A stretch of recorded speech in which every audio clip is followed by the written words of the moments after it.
একবার বলো আমাকে ভালোবাসো প্লিজ। আমি এখনো তোমাকে ভালোবাসি স্টিল।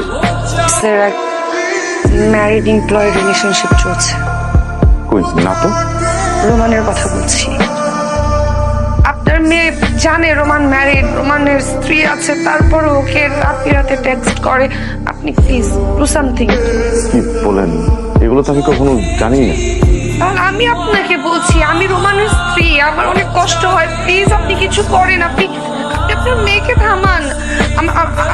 আপনি কিছু করেন, তা না হলে আমি কিছু একটা করে বসবো। Please please please please.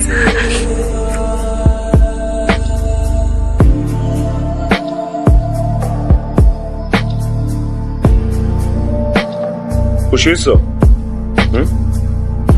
ভালো লাগতেছে না? শান্তি পাইতেছো না? শান্তি? হ্যাঁ, শেষ, চাকরিটা শেষ। চোখের পলকে আমার চাকরিটা নাই হয়ে গেল। আরে খালি চাকরি নাই হলে তো বুঝতাম আরেকটা জায়গায় চাকরি নিতাম। এমন মানুষের কাছে যে তুমি কমপ্লেন করছো, you was the goddamn BGM head.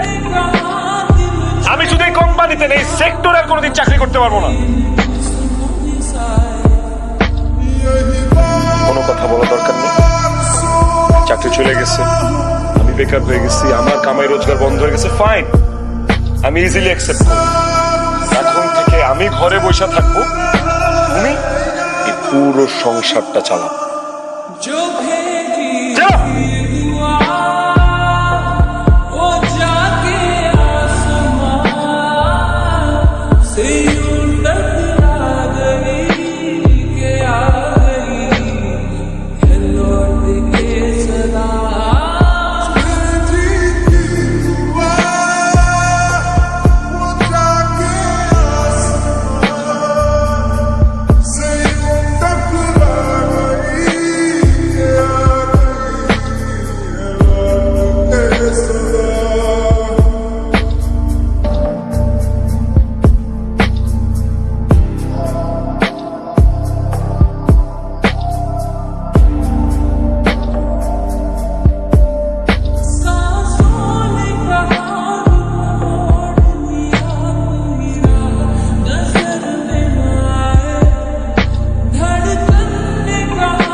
দেখতে দেখতে 3টা মাস হয়ে গেল, কি সিদ্ধান্ত নিলি? সিদ্ধান্ত আর কি, সিদ্ধান্ত আগে যেটা ছিল সেটাই সিদ্ধান্ত। না রে ফুট, সংসার তো ভাঙ্গনে যায়, সংসার করতে পারে কয়জন?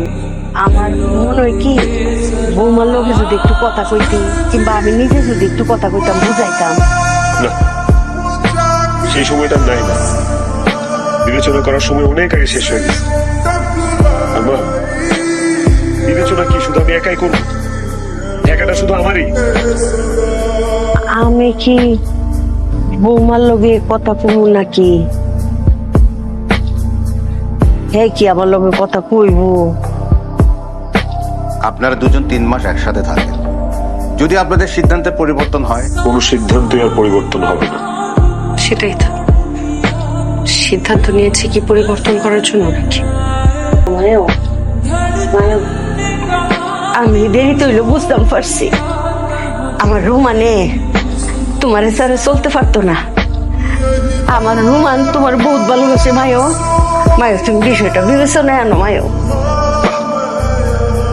তুমি তোমার ছেলের বউয়ের সাথে এত সুন্দর করে কথা বলতে পারো, এই রূপ তো কখনো আগে দেখি নাই। অনেক দেরি করে ফেলছো, আর কোনো কিছু সম্ভব না। আর তাছাড়া আমরা দুজনকে ছাড়া খুব ভালো আছি। হ্যাঁ, সেটা তো এতদিন দেখতে পেরেছি। সেটা আমিও দেখতে পাচ্ছি।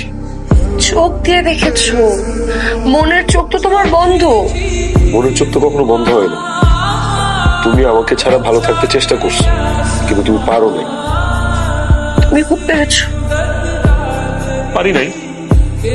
তাহলে এই ডিভোর্সটা কারণ আনিকা আমাকে বোঝা মনে করে। আর তুমি আমাকে মূল্যহীন। তুমি যদি আমাকে এতই মূল্য দিতা, তাহলে এত বড় একটা সিদ্ধান্ত নেয়ার আগে আমাকে একটাবার তো জানাতে। আমি জানানোর মতো পরিস্থিতি পাইনি। ভালোবাসলে পরিস্থিতি তৈরি করা যায়। আসল কথা হলো তুমি আমাকে মানুষ মনে করো।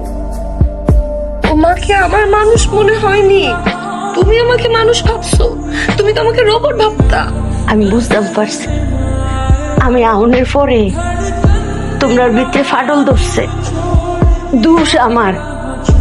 ওই যে আমি হিংসুটা কেল্লিগা হিংসা জানুনি, এই যে তোমার পোশাক আশাক চাল চলন, তুমি একটা স্বাধীন নারী, এইটা সহ্য করতে পারছি না।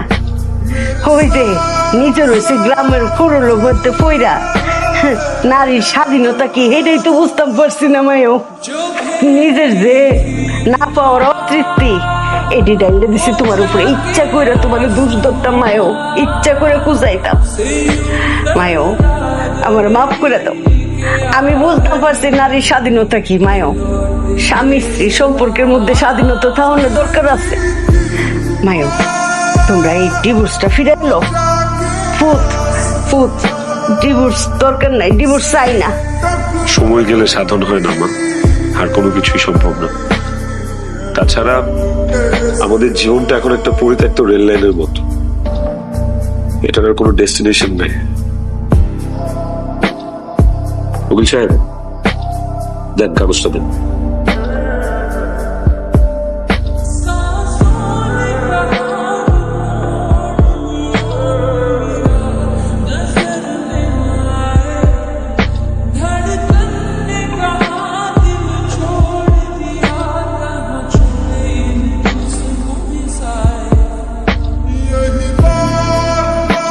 আমি সবকিছু ভুলে যেতে রাজি আছি, আমাকে মাফ করে দাও। আমি সবকিছুর জন্য সরি। তুমি একবার বলো আমাকে ভালোবাসো প্লিজ।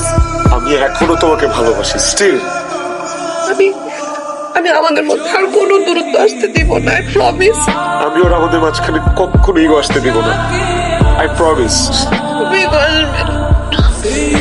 আরে কি তাই তা সাদা মাতার ইগো, তোমরার ভালোবাসার কাছে ইগো দৌড়ায় ফেলাইবো।